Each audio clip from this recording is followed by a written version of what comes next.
Welcome to my channel. और आज हम क्वेश्चन पेपर 2020 के न्यूमेरिकल सोल्व करेंगे। अब जैसे लास्ट पार्ट में हम 28 न्यूमेरिकल की बात कर रहे थे, अब डायरेक्ट 33, तो मतलब जो ये बीच वाले न्यूमेरिकल हैं, ठीक है ना, इनके लिंक आप डिस्क्रिप्शन बॉक्स में चेक कर लेना। और साथ के साथ जो बचे हुए 3 न्यूमेरिकल मतलब 33 के बाद वो वाले न्यूमेरिकलों के लिंक भी आप डिस्क्रिप्शन बॉक्स में चेक कर सकते हैं, या फिर सिंपली जो क्वेश्चन पेपर 2020 वाली प्लेलिस्ट है सेट 1 में न्यूमेरिकल चेक कर लेना आप। तो इस तरीके से सही है। अब देखो यहाँ पर केवल कैलकुलेशन होगी इस टाइप की न्यूमेरिकल में कि फाइंड द डिस्टेंस। क्या तरीका बताया था, वर्ड दिखा तभी समझ जाओ कि डिस्टेंस से निकलता 2 पॉइंट के बीच में।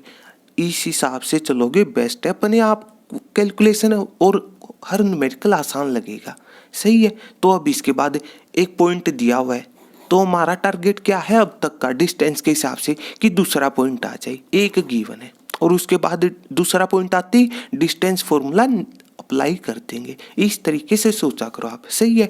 अब यहाँ पर वही है, ये पॉइंट है। अब कंडीशन क्या है कि वेयर दी लाइन। देखो इस चीज का क्या मतलब है, न्यूमेरिकल के हिसाब से केवल दूसरा पॉइंट आएगा, बात खत्म। इस तरीके से सोचो। सही है। अब देखो कैलकुलेशन बचेगी, तो अब समझ लो ज्योमेट्री को किस तरीके से कि where the line joining the point से कोई लाइन बन रही है 2 पॉइंटों को मिला करके समझने के लिए। जैसे कोई ये लाइन है, उस पर है A, B पॉइंट, तो इस तरीके से। सही है। अब इसके बाद ठीक है ना, कोई लाइन, ठीक है ना, AB लाइन कह सकते हो आप यहाँ पर कि इंटरसेक्ट कर रही है किसको, प्लेन को। अब इस वर्ड का मतलब पता होना चाहिए। इंटरसेक्ट का मतलब तभी कह दो इसी वर्ड को देखते ही कि कॉमन पॉइंट की अपने आप बात हो गई।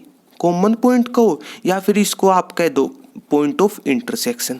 अपने वर्डों में कहोगे तो कॉमन पॉइंट है, और मैथ्स के हिसाब से पॉइंट ऑफ इंटरसेक्शन हो जाएगा। तो इस चीज़ का सिंपल सा मतलब है, जैसे प्लेन क्या होता है, एक 2D सरफेस। जैसे ये सोच लिया आपने, एक लाइन है, हमें नहीं पता वो प्लेन के किस तरीके से। इस बात का मतलब देखो, ये परपेंडिकुलर वाले या फिर पैरेलल वाला केस लेके मत चलना आप। हमें नहीं पता, यहाँ पर एंगल की बात नहीं हो रही और ना ही एंगल निकालना है। तो इस वजह से तो मतलब क्यों एंगल के हिसाब से चले, एंगल वाले कंसेप्ट के हिसाब से क्यों चले। सही है। तो सिंपल सी बात है, रेंडमली ज्योमेट्री सोच लो ना आप।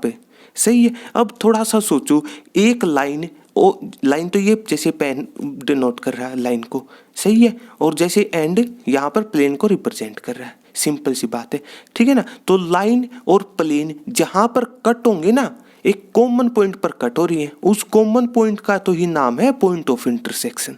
सही है। तो मतलब यही है वो न्यूमेरिकल के हिसाब से सेकंड पॉइंट, यही है आपका सेकंड पॉइंट। सही है। कैलकुलेशन बची, तो मतलब अब इस कॉमन पॉइंट का मतलब वो लाइन पर भी होगा, वो AB लाइन पर। हमें नहीं पता वो जैसे AB लाइन थी ना आपकी, जैसे इस लाइन पर AB पॉइंट कहीं ना कहीं है, हमें नहीं पता। लाइन तो दोनों साइड इंक्रीज हो जाएगी ना। इस तरीके से सारे कंसेप्ट बताए थे आपको आसान तरीके से। सही है। तो मतलब सोच लिया यहाँ पर जैसे A पॉइंट यहाँ पर हो, B यहाँ पर, हमें नहीं पता ये भी कोई मतलब इस तरीके से मतलब हो सकता है दोनों पॉइंट AB यहाँ पर हो, मतलब प्लेन से अबो प्लेन हो बिलो प्लेन हो, हमें उन कंडीशनों से कोई मतलब नहीं यहाँ पर।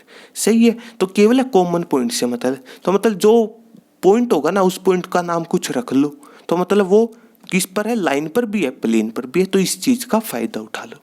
सही है। अब इसके बाद देखो मेन टारगेट तो ये है, अब ये बताएगा कि पहला स्टेप मतलब न्यूमेरिकल शुरू कहाँ से होगा। फाइनल टारगेट हमारा ये।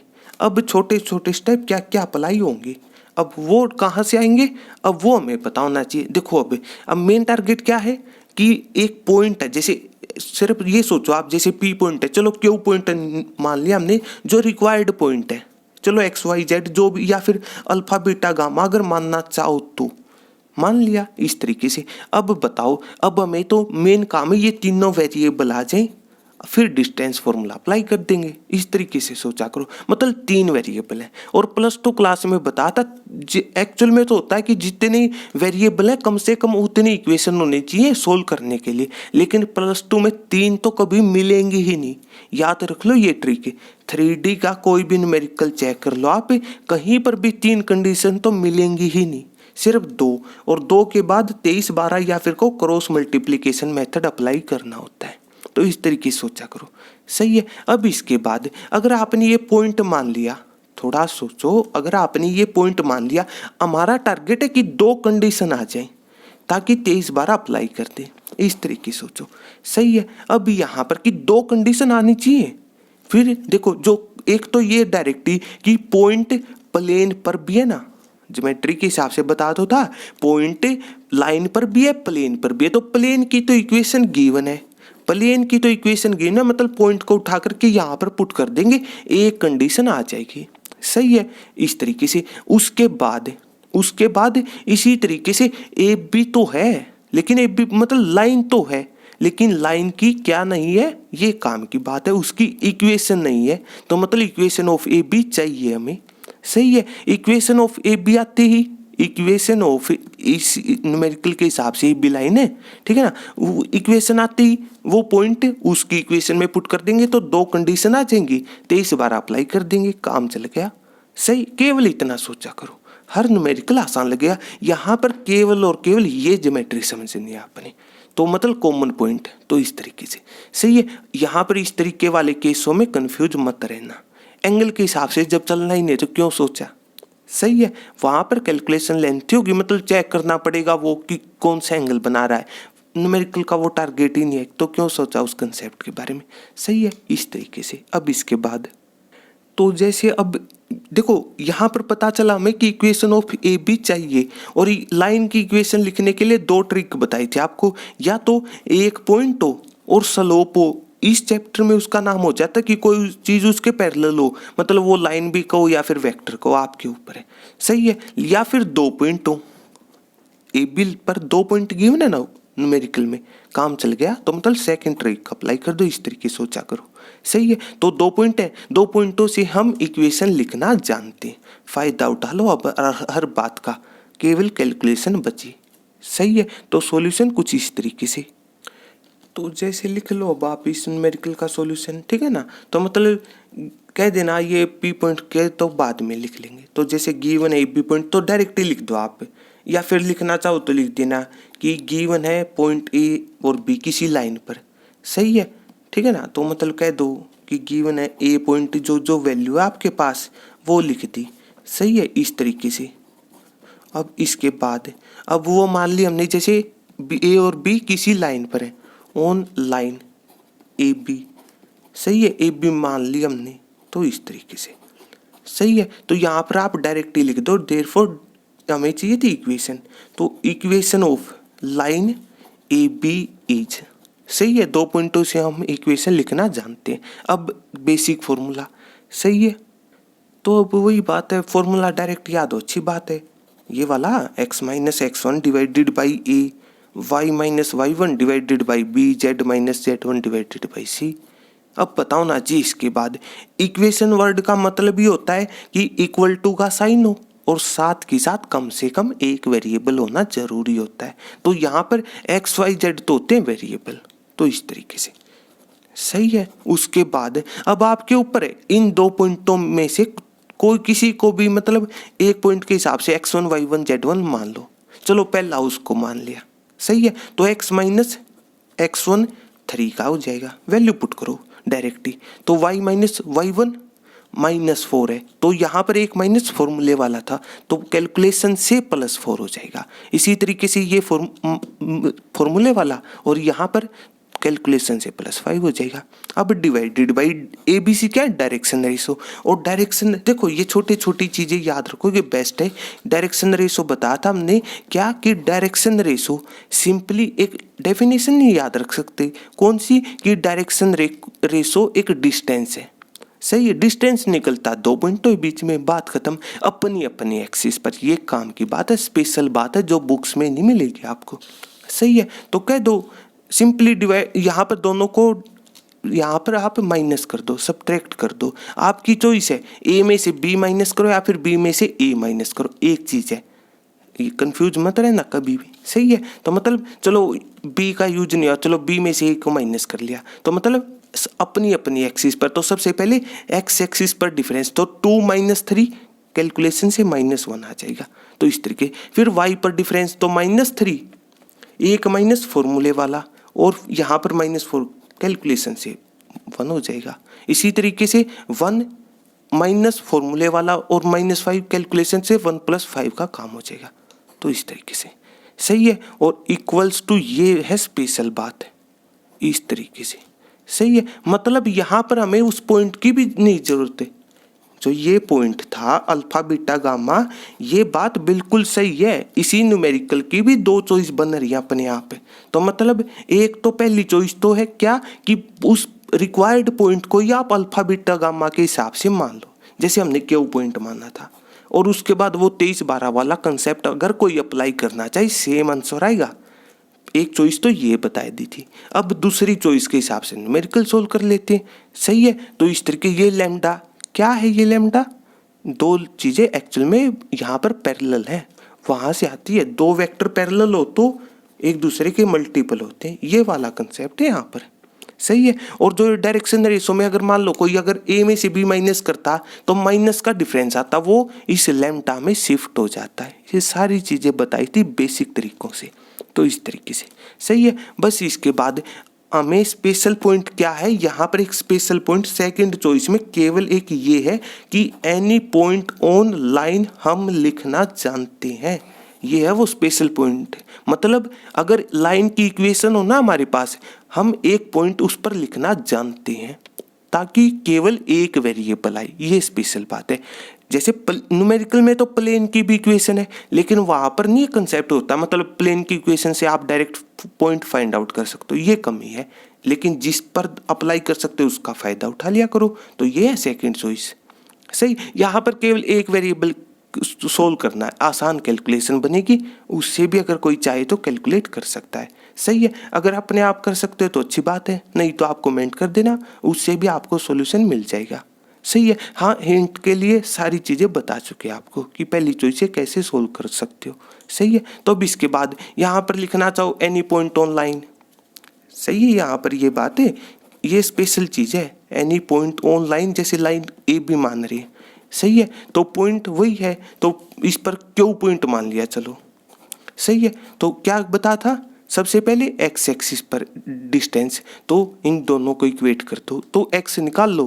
तो मतलब कैलकुलेशन से -1 इंटू लैम्डा हो जाएगा, सही है। इस साइड ये -3, उस साइड +3 कैलकुलेशन से। फिर इन दो को इक्वेट करोगे तो वाई पर डिस्टेंस, तो 1 इंटू लैम्डा, इस साइड +4 उस साइड -4। इसी तरीके से इन दो को इक्वेट कर लो तो 6 लैम्डा, इस साइड +5 उस साइड -5 कैलकुलेशन थी, सही है। अब इसके बाद कह दो, ठीक है ना, कि क्यू लाइज ऑन, कह दो ना, मतलब गिवन प्लेन। तो गिवन प्लेन की कुछ इक्वेशन थी, एक बार उसको भी लिख लो। तो जैसे जो भी रिजल्ट हो तो इस तरीके से लिख लिया, सही है। कैलकुलेशन और कुछ भी नहीं। अब ये बात पता है, यहाँ पर ये 2-3 चीज़ें लिख देना आप बीच में, किस तरीके से कि मतलब एक लाइन, इस तरीके वाली चीज़ है, एक लाइन और एक प्लेन, मतलब एक कॉमन पॉइंट पर कट करते हैं, वो वाली चीज़ लिख देना। इसलिए ये चीज़ डायरेक्ट लिख दी हमने, बीच में आप वो चीज़ ज़रूर लिख देना, सही है। तो इस तरीके से अब इसके बाद कैलकुलेशन, तो इस पॉइंट का मतलब किसी चीज़ पर होने, मतलब जैसे यहाँ पर प्लेन पर होने का मतलब उसकी इक्वेशन को सेटिस्फाई करेगा। तो प्लेन की इक्वेशन में पुट कर दो, मतलब XYZ की जगह तो कैलकुलेशन है, तो 2 इंटू एक्स की जगह ये वैल्यू, तो कैलकुलेशन है 2 की मल्टीप्लाई यहाँ पर करोगे तो इस तरीके से, सही है। फिर प्लस वाई, तो वाई ये आपका, तो इस तरीके से। फिर प्लस जेड, जेड आपका ये है, तो इस तरीके से, सही है। अब लैम्डा निकाल लो आप, तो कैलकुलेशन से कितना हो जाएगा ये -2 लैम्डा, तो यहाँ पर माइनस लैम्डा बचेगा, +6 तो मतलब 5 लैम्डा बचेगा आपके पास। और उसके बाद 6 - 4 2, 2 - 5 -3, ठीक है। तो मतलब -3 राइट हैंड साइड में जाएगा +3, और 7 + 3 10 कैलकुलेशन मतलब, तो लैम्डा कितना आ जाएगा यहाँ से, तो मतलब 2 आ जाएगा, 10/5 है कैलकुलेशन है। अब लैम्डा को उठाकर यहाँ पर पुट कर दो, तो आगे कैलकुलेशन कुछ इस तरीके से, जैसे मतलब लिख देना। इसके बाद देयरफॉर क्यू पॉइंट, तो क्यू पॉइंट आ जाएगा, तो ये वाला, तो लैम्डा वैल्यू पुट करो, तो मतलब माइनस लैम्डा, तो मतलब -2 + 3 कैलकुलेशन से 1। फिर लैम्डा -4, तो 2 - 4 इस तरीके से, सही है। और फिर इसके बाद कितना है 6 लैम्डा, तो 6 × 2 12 - 5 7 कैलकुलेशन है, सही है। अब यहाँ पर एक गिवन पॉइंट था P, तो उसको लिख लो आप, जो भी वैल्यू थी, सही है। तो जैसे मतलब 3 4 4, तो इसके बाद लिख देना। अब है वो असली टारगेट न्यूमेरिकल का कि देयरफॉर, ठीक है ना, distance between P and Q लिखो, या फिर आप डायरेक्ट ये चीज़ लिख दो कि P Q किसके बराबर हो जाएगा, ठीक है ना, एक ही चीज़ है, मतलब डिस्टेंस फॉर्मूला अपने अप्लाई करना है। तो क्या तरीका बताया था कि सबसे पहले वही एक्स एक्सिस पर डिफरेंस आपके ऊपर है, कौन से में से कौन सा माइनस करना चाहते हैं, एक रिजल्ट आएगा। सही है, चलो पी में से क्यू को माइनस कर लिया, तो मतलब 3 - 1 तो 2, इस तरीके से का होल स्क्वायर। फिर y पर डिफरेंस, तो 4 माइनस साइन फॉर्मूले की वजह से यहाँ पर -2 है, कैलकुलेशन से +6 का होल स्क्वायर। सही, फिर z एक्सिस पर डिफरेंस, तो 4 - 7 का होल स्क्वायर। और क्या बताता है आसान तरीका डिस्टेंस फॉर्मूला, सबसे पहले अपनी अपनी एक्सिस पर डिफरेंस का होल स्क्वायर कर दो, सभी को ऐड कर दो और कंप्लीट का स्क्वायर रूट ले लो, कैलकुलेशन। तो इस तरीके से सही है। फिर यहाँ पर कितना हो जाए, जैसे तो 2 का होल स्क्वायर 4, यहाँ पर 10 का होल स्क्वायर, ठीक है ना, कैलकुलेशन -3 तो मतलब 9, तो इस तरीके कितना हो जाएगा ये 13, ठीक है। तो लेकिन वही ये छोटी छोटी चीज़ें ध्यान रख लेना आप, ठीक है ना, जैसे 4 माइनस यहाँ पर प्लस का केवल 2 आएगा, यहाँ पर डायरेक्ट ही ऐड कर दिए थे, तो 6 का होल स्क्वायर 36, ये छोटी छोटी चीज़ें ध्यान रख लेना आप।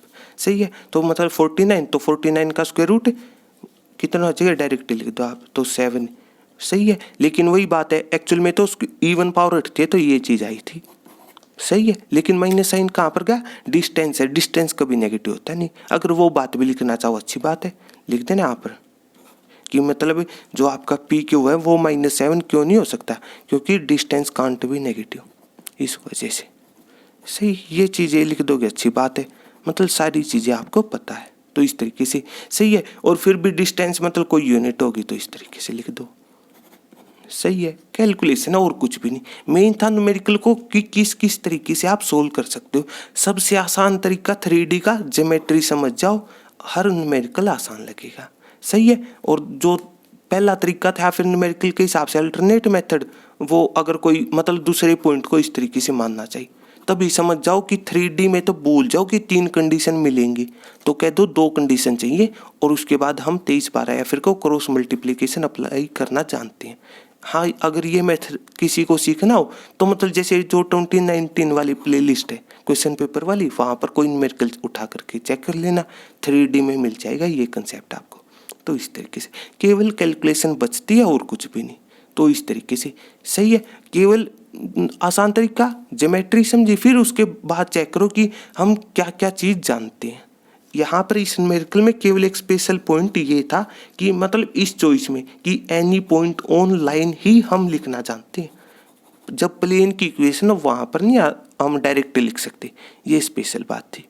तो इस तरीके से, और इस तरीके से हमारे पास 2020 वाली प्लेलिस्ट रही है। सही, मतलब केवल कैलकुलेशन है और कुछ भी नहीं। और इसके लिए मतलब हर न्यूमेरिकल आसान लगने के लिए केवल आप जो क्विक रिवीजन वाली प्लेलिस्ट है +2 क्लास वाली, वो चेक कर लो। कोई भी न्यूमेरिकल कहीं पर भी कॉम्पिटिटिव एग्जाम या फिर +2 मतलब किसी भी लेवल पर हर न्यूमेरिकल आसान लगेगा, कोई भी न्यूमेरिकल सोल्व कर सकते हो इजीली। तो इस तरीके से सही है। तो अगर आपको मेरी वीडियो अच्छी लगी तो इसको लाइक कीजिए, अपने दोस्तों के साथ शेयर कीजिए और मेरे चैनल को सब्सक्राइब कीजिए। तब तक के लिए थैंक यू।